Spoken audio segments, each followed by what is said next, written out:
మరొకసారి మీడియా మిత్రులకు, print and electronic media మిత్రులకు నమస్కారం. నిన్న రేవల్లే ఫామ్ నుంచి కేసీఆర్ నేను బయటకు వస్తా అని 2 సంవత్సరాల తర్వాత వస్తూనే ఏమన్నాడు, తోలు తీస్తా అన్నాడు. అసలు బయటికి రావడానికి కారణం తెలుసా? గడచిన 2 సంవత్సరాల కాంగ్రెస్ ప్రభుత్వ పరిపాలనలో రేవంత్ రెడ్డి గారి ముఖ్యమంత్రి గారి నాయకత్వంలో పరిపాలనలో బీఆర్ఎస్కు సంబంధించిన బీఆర్ఎస్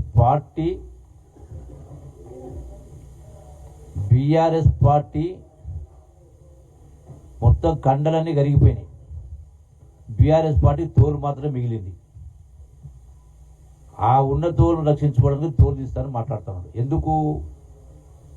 మొన్న జరిగినటువంటి జూబ్లీహిల్స్ ఉప ఎన్నికలో కేటీఆర్ ఏం మాట్లాడిండు? జూబ్లీహిల్స్ ఉప ఎన్నిక రెఫరెండం అన్నాడు.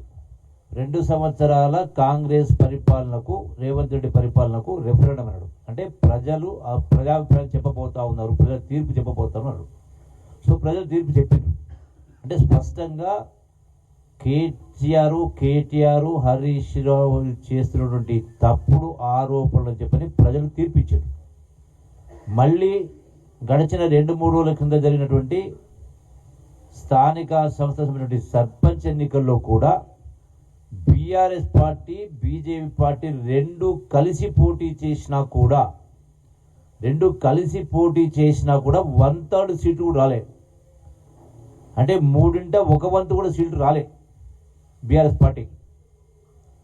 అంటే వాళ్ళ యొక్క పార్టీ ప్రతిష్ట అనేది పూర్తిగా పార్టీ కంప్లీట్గా బలహీనమైంది అనేది కేసీఆర్కి అర్థమై గడిచిన 2 సంవత్సరాల్లో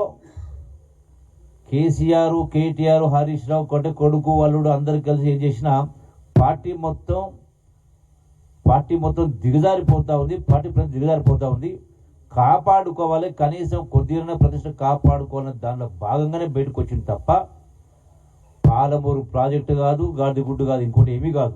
100% వాస్తవంగా ఆయన పాలమూరు ప్రాజెక్టు గురించి మాట్లాడుతూ ఉన్నాడు. అసలు మీరందరూ గమనించారు, 2014 కేసీఆర్ ఆనాడు బీఆర్ఎస్ పార్టీ ప్రభుత్వ అధికారికి వచ్చిన తర్వాత 2015లో పాలమూరు ప్రాజెక్టును కుర్చీ వేసుకుని పూర్తి చేస్తా అని మాట్లాడాడు. మరి 2014 నుంచి 2023 దాకా సుమారుగా 10 సంవత్సరాల కాలం పాటు పరిపాలన చేసిన తర్వాత రాష్ట్రంలో 8 లక్షల కోట్ల అప్పు చేసిన తర్వాత కూడా ఎక్కడ కూడా 1 ఎకరానికి నీళ్లు ఇవ్వకపోగా, మెయిన్ కెనాల్స్ కూడా పూర్తి కాకపోగా, అసలు పొలాలకు నీళ్లు ఇవ్వాలంటే కాలువలు మంజూరు కావాలి, మెయిన్ కాలువలు మంజూరు కావాలి, డిస్ట్రిబ్యూటర్స్ మంజూరు కావాలి, మైనర్స్ కావాలి, సబ్ మైనర్స్ కావాలి. అసలు వీటి శాంక్షనే లేదు ఒకటి. అయినా కూడా 2023 ఎన్నికల సందర్భంగా కేసీఆర్ ఏం చేసిండు? ఒక మోటార్ ఆన్ చేసి నార్లార్ రిజర్వాయర్లో ఒక మోటార్ ఆన్ చేసి కొన్ని నీళ్లు పోసి జాతికి అంకితం చేస్తున్నాడు పాలమూరు ప్రాజెక్టును. అంటే ఇంతకంటే దిగజారుడుతనం ఉంటుందా? అసలు నువ్వు శాంక్షన్ చేయకపోతుంది కెనాల్స్, అడ్మిట్ శాంక్షన్ లేదు, ఏమీ లేవు. దీనికి తోడు అసలు వాటర్ అలొకేషనే లేదు. ఈనాటికి కూడా వాటర్ అలొకేషన్ లేదు, ఎన్విరాన్మెంటల్ క్లియరెన్స్ లేదు. మరి ఏది లేకుండా ఇలా పాలమూరు ప్రాజెక్టుని ఈ ప్రభుత్వం పట్టించుకోవట్లేదు, డిపిఆర్ ఏదో రిజెక్ట్ అయింది అని మాట్లాడుతున్నారు. అసలు ఈ డిపిఆర్ అనేది వాస్తవంగా దీనికంటే మొదలు మాట్లాడితే గత కాంగ్రెస్ ప్రభుత్వంలోనే జూరాల రిజర్వాయర్ నుంచి 70 టీఎంసీలకు ఆనాటి ప్రభుత్వం మంజూరు ఇచ్చింది పాలమూరు ప్రాజెక్టు. సరే, తర్వాత కేసీఆర్ దాన్ని షిఫ్ట్ చేసి శ్రీశైలం బ్యాక్వర్డ్ తీసుకురావడం జరిగింది. 35,000 కోట్లు మంజూరు ఇస్తూ 27,000 కోట్లు ఖర్చు పెట్టి ఎక్కడ కూడా అసలు దానికి అవసరమే. అసలు ఈ పాలమూరు ప్రాజెక్టు పూర్తి కావాలంటే ఇంకో 40,000-50,000 కోట్లు కావాలా, అడ్మినిస్ట్రేషన్ శాంక్షన్ ఇవ్వాలా, కెనాల్స్లో ఏమీ లేవు. అయితే మరి అసలు చేసినటువంటి మొట్టమొదటి పొరపాటు ఏంది కేసీఆర్ చేసింది? ఏ క్లియరెన్స్ లేకుండా, వాటర్ అలొకేషన్ లేకుండా కట్టేటువంటి పద్ధతి చేసినప్పుడు మొదటగా ఎందుకు గ్రీన్ ట్రిబ్యునల్ దీన్ని రిజెక్ట్ చేసింది? పెనాల్టీ 400 కోట్ల రూపాయల పెనాల్టీ వేసింది, మీరు పనులు ఆపండి అని. ఎందుకంటే ఎన్విరాన్మెంటల్ క్లియరెన్స్ లేదు. అసలు మొదలే ఎన్విరాన్మెంటల్ కంటే పని స్టార్ట్ కాకముందుకే ఎన్విరాన్మెంటల్ క్లియరెన్స్ తీసుకొని ఉంటే మన నిధులతోటి మన నీళ్ళు మనం వాడుకునే అవకాశం ఉండేది.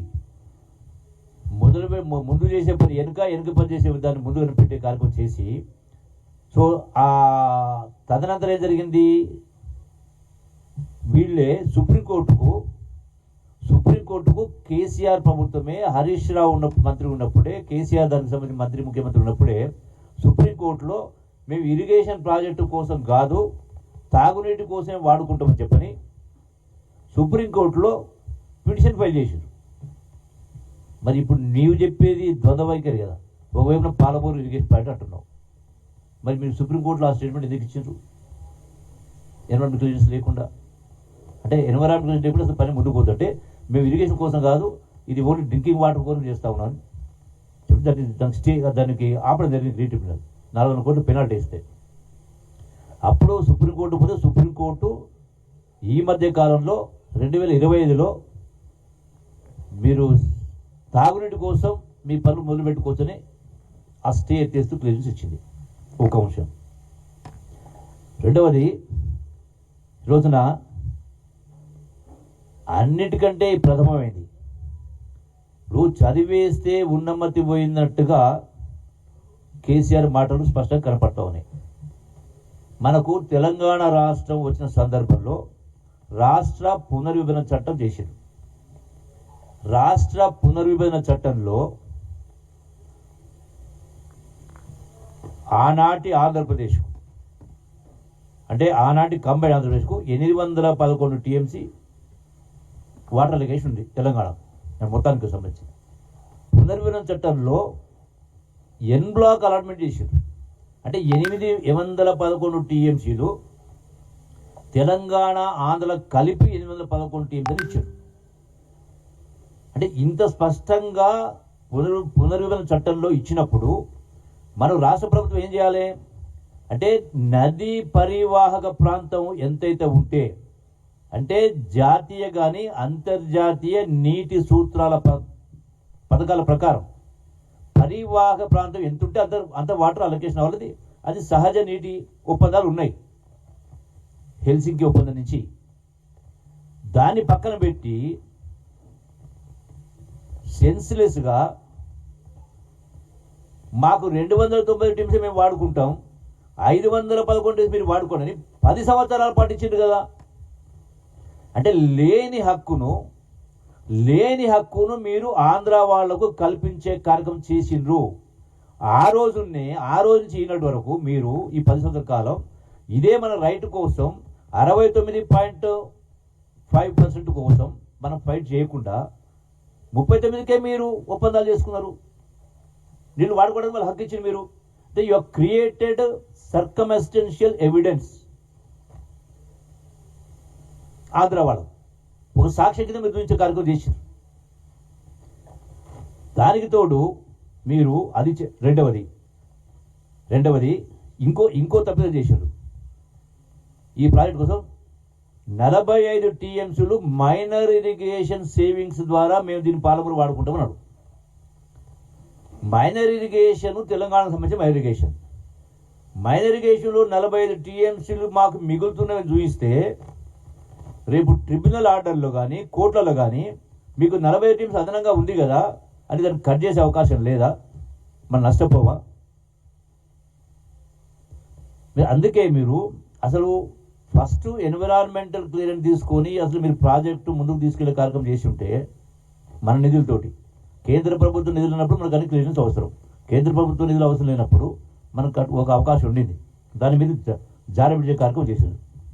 మిగతా 45 టీం, మనం 90 టీమ్స్ అంటున్నామో మిగతా 45 టీమ్స్లు ఏదో గోదావరి వాటర్ను పోలవరం ద్వారా వట్టిసీమకు సంబంధించి ఆంధ్ర రాష్ట్రం వాడుకుంటా ఉన్నప్పుడు ఆ ఏదైతే 80 టీంలు మిగులుతూ ఉన్నాయో అందులో 40 టీంలు తెలంగాణ వాటాని, అంటే మైగ్రేషన్ 40 టీం సేవింగు, అట్లాగే గోదావరి అడిషనల్గా అయితే మనకు సేవింగ్ వస్తూ ఉందో వట్టిసీమ ద్వారా వస్తుంది 40. ఈ 90 టీమ్స్ ద్వారా మాకు నీళ్ళు ఇవ్వడితే ఇది ఆల్రెడీ ఇప్పటికే ట్రిబ్యునల్ ఉంది. అంటే మీరు 10 సంవత్సరాల కాలం, నేను ఏమంటా ఉన్నా, కేసీఆర్ గారు, కల్వకుంట్ల చంద్రశేఖర్ గారు, మీరు మేధావులు కదా, మీరు 10 సంవత్సరాలు అధికారులు ఉన్నారు. అసలు కోర్టులకు ఎందుకు పోతారు? ప్రభుత్వాలు చేయనప్పుడు. ప్రభుత్వాలకు న్యాయం చేసేటువంటి బాధ్యత ఉంది, అధికారం ఉంది. కేంద్ర ప్రభుత్వాలకు రాష్ట్రాల సమస్యలు వచ్చినప్పుడు ఏది న్యాయమో ఏది అన్యాయం అనుకున్నప్పుడు కేంద్ర ప్రభుత్వాలకు ఆ నిర్ణయాధికారం ఉంది, చట్టాలు చేసే అధికారం ఉంది. రాజ్యాంగాన్ని ఇప్పటికి 120 సార్లు మార్చుకున్నాం. మరి మీకు ఎప్పుడైతే పార్లమెంటులో విభజన చట్టంలో ఎన్ బ్లాక్గా 811 టీమ్స్ ఇచ్చినప్పుడు తెలంగాణలో కృష్ణా నది పరివాహక ప్రాంతం 69.5 ఉన్నప్పుడు మరి ఆ ప్రకారం మీరు ఎందుకు ఆ యొక్క హక్కుల్ని మీరు బీజేపీ ప్రభుత్వం వాడుకోలేదు? మీరు బీజేపీ బీఆర్ఎస్ రెండు కలిసి అంటగా ఆగినాయి కదా, అందులో భాగంగానే కదా మీరు నోట్ల రద్దుకు సపోర్ట్ చేసిండ్రు, జిఎస్టీకి సపోర్ట్ చేసిండ్రు, ప్రెసిడెంట్ ఆఫ్ ఇండియా ఎలక్షన్కి బీజేపీ సపోర్ట్ చేసిండ్రు, వైస్ ప్రెసిడెంట్ ఆఫ్ ఇండియా ఎలక్షన్లో బీజేపీ సపోర్ట్ చేసిండ్రు. అంటే అడుగడుగున ప్రతి సందర్భంలో మీరు బీజేపీ సపోర్ట్ చేసినప్పుడు మరి ఎందుకు మీరు ఈ హక్కును మనం కేంద్ర ప్రభుత్వం దీన్ని చట్టాలు సవరించి మనకు హక్కు ఇవ్వలేదు? ఏ ట్రిబ్యునల్స్ అయినా ఏర్పాటు చేసింది కేంద్ర ప్రభుత్వమే కదా. కేంద్ర ప్రభుత్వం ఏ ట్రిబ్యునల్ ఏర్పాటు చేయొచ్చు, రద్దు కూడా చేయొచ్చు. అంటే పార్లమెంటుకు హక్కు ఉంది, అధికారం ఉంది, అయినా మీరు ఎందుకు దాన్ని మరి చేయించుకోలేకపోయినారు? మీరేదో గొప్పగా సాధించినట్టుగా 10 సంవత్సరాల ప్రభుత్వం ఈ కేసీఆర్ ఈ రోజున రేవంత్ రెడ్డి గారు 2 సంవత్సరాల ప్రభుత్వం చేయనట్టుగా దద్దమ్మలని మాట్లాడుతారు. వీళ్ళు దద్దమ్మలు ఎవరు? మీదే మీ వైఫల్యం స్పష్టంగా కొట్టొచ్చుంటుగా కనపడతా ఉంది. మీరు, మీ అల్లుడు గారు, ముఖ్యమంత్రి గారు ఇరిగేషన్, రెండో పర్యాయం 2 మీరే. రెండవది మరి 2018 నుంచి 23 దాకా కూడా అటు ఆంధ్రలో జగన్ ప్రభుత్వం ఉన్నది. మీరే మాట్లాడిండ్రు కదా రాయలసీమ రతనాలసీమ చేస్తామని, స్పష్టంగా నీళ్లు వాడుకోవచ్చని, గోదావరి మీరు వాడుకోవచ్చని మాట్లాడిండ్రు కదా. అప్పుడు మరి కేంద్ర ప్రభుత్వం అప్పటిదాకా 2023 దాకా మీరు సపోర్ట్ చేసుకుంటూ వచ్చింది కదా. అంటే మీకు బీజేపీకి సఖ్యత ఉండి కూడా మీరు చెయ్యలే. సందర్భంలో అడుగడుగునా సపోర్ట్ చేసి కాంగ్రెస్ ప్రభుత్వం ఏ ఎన్నికలు వచ్చినా బీజేపీని సపోర్ట్ చేయలేదే. మొన్న కూడా